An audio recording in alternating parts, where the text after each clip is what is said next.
Hey there, it's Dr. Jim. Thank you for stopping by for a while. This episode is on interim leadership. Interim leadership, an administrator, a DON that comes into a facility for a short period of time, maybe stays longer, better than nothing? My question is, why not? Why not? So we all know the turnover is notoriously high. It's not just high, it's notoriously high in senior care, and it continues to be a problem year after year. It affects everyone and everything involved, including care staff, residents, operations, budget, and leadership. While most turnover tends to be in nursing, especially among nursing assistants, leaders leave too, and for lots of reasons.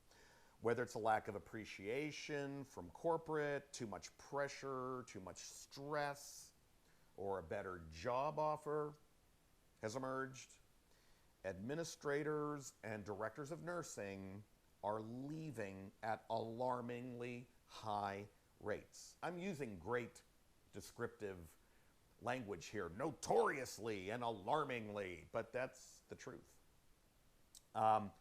Wouldn't it make sense then to attempt to stabilize care communities with interim leadership? I'm saying yes, it does.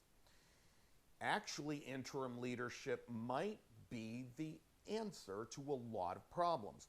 While most people don't like change, especially at work, interim staffing can be a very positive and effective way to cut losses and other negative effects on high employee turnover.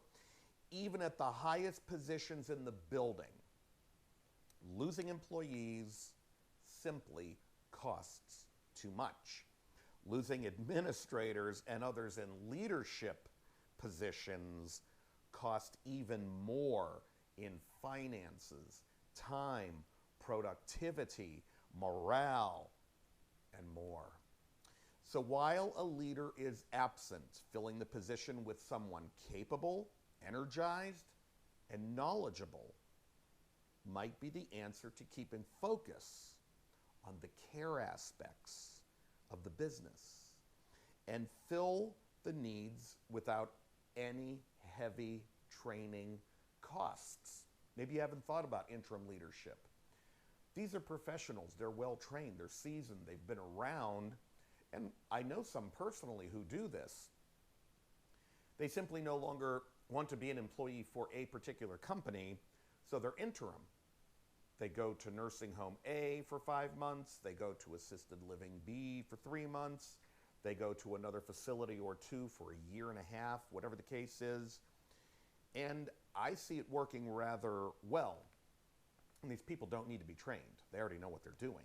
Today, many administrators and directors of nursing have made a completely new career out of floating in and out of senior care communities that are in need of an interim leader. Now, let's look at some benefits very quickly here.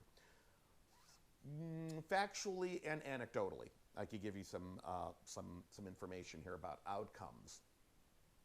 Sometimes the fit between the placeholder administrator and the culture of care community is so good that he or she stays and becomes a full-time employee. That does actually happen. A benefit is continuity in work and continuity in care. Those two things are well worth the interim leader's presence in being in that building, okay? No one's slacking because mom and dad aren't around, so to speak. It can be very easy for productivity and work ethic to become a little relaxed when there's no leadership around. And while we're on the topic of slacking off, what about the employees who are not slowing down just because there's no administrator or director of nursing around?